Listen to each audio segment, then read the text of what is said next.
I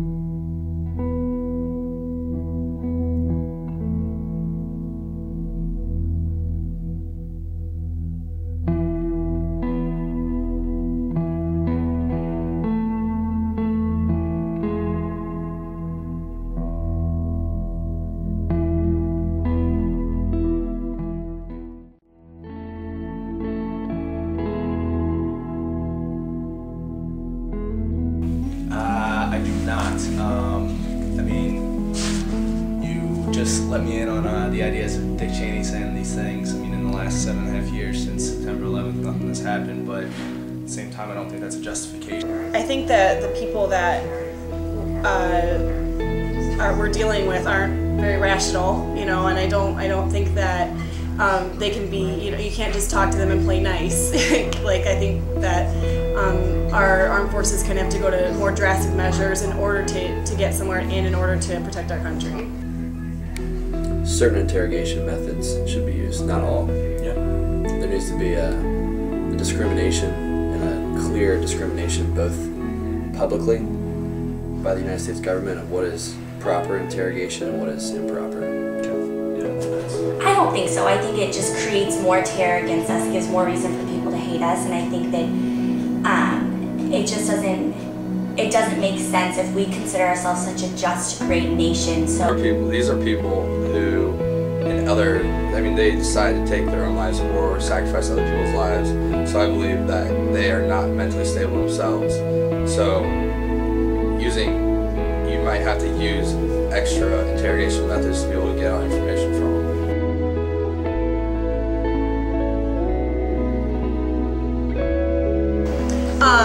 Yes, I definitely do. I think that at this point in time, obviously we're in a different time period.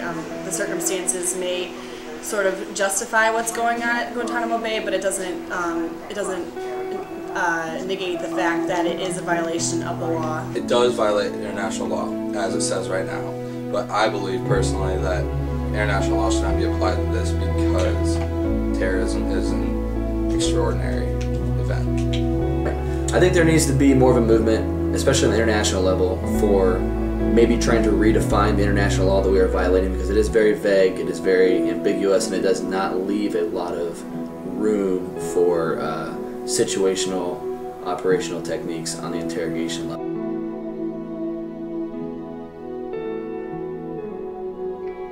Due process, Fifth Amendment, it was entailed in the Fifth Amendment of the Bill of Rights that was created by American citizens to protect the rights of American citizens. I don't think the due process applies to citizens outside the United States if they are inflicting pain or suffering amongst American citizens. I don't think that they should receive the same rights as American citizens. Basically, I most definitely think they do. I mean, it's part of international law. You can't hold someone without trial. I think the thing is how the trial would be held. Should it be in their country? Should it be in the United States? Who should they be tried by? And I think that's where it needs to be worked out. I do think they deserve a trial, but I don't know if they necessarily should be tried by their peers or where it should be located. I think two things to consider. I think international terrorists, especially those who come from terrorist organizations who specifically declare war on America, I think they do not deserve to have the rights of habeas corpus. I think that they also do not deserve a right to a trial in our federal court system.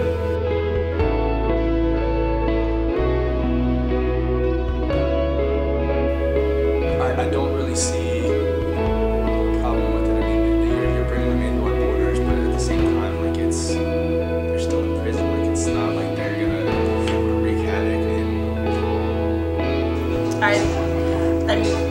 I think they should be held elsewhere. I feel like that would make a lot of the American people really uncomfortable and really nervous for our safety. Regardless, even though they would be in a confined environment, it doesn't change the fact that they're still on our soil. That opens an interesting question because, like I just said, product and environment. So if they go back to where they were, they'll go back to the same habits they had before.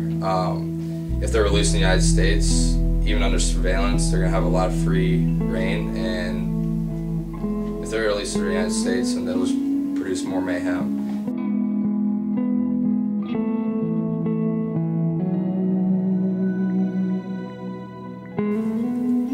that's kind of my biggest problem with it, because if they're not going to show us the results, then you can't keep on doing these things like that.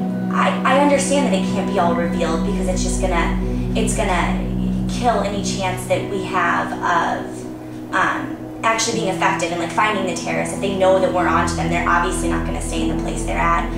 I think the American people have a right to know what's going on, but at the same time, I think it's also in the best interest of American people not to know all that information. Well, I think that certain information should be withheld from the public, because information given to the public is going to reach the whole public. So that's going to reach both the American citizens who are just questioning what the methods are, what the information is, but it's also going to reach terror cells. And if they release what information has been given to them, then everyone's going to know it, and they can plan accordingly from that. I think this has become one of the biggest thorns in our side of the nation for various reasons. And I think going off of that, you have to consider the fact that you're dealing with a loaded issue, in that you're dealing with espionage.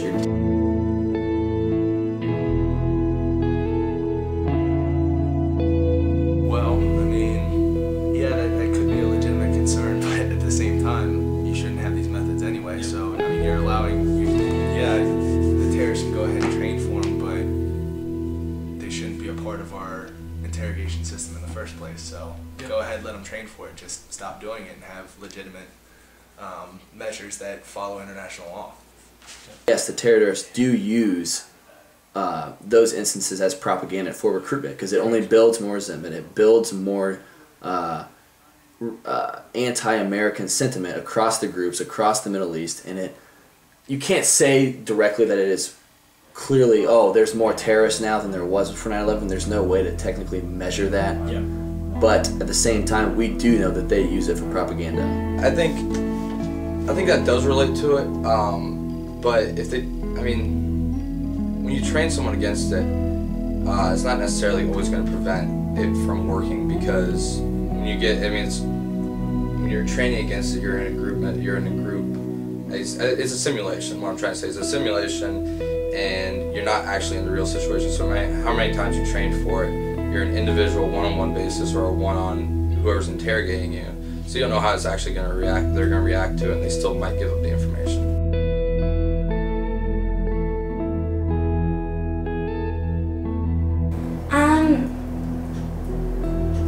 I don't know. I think that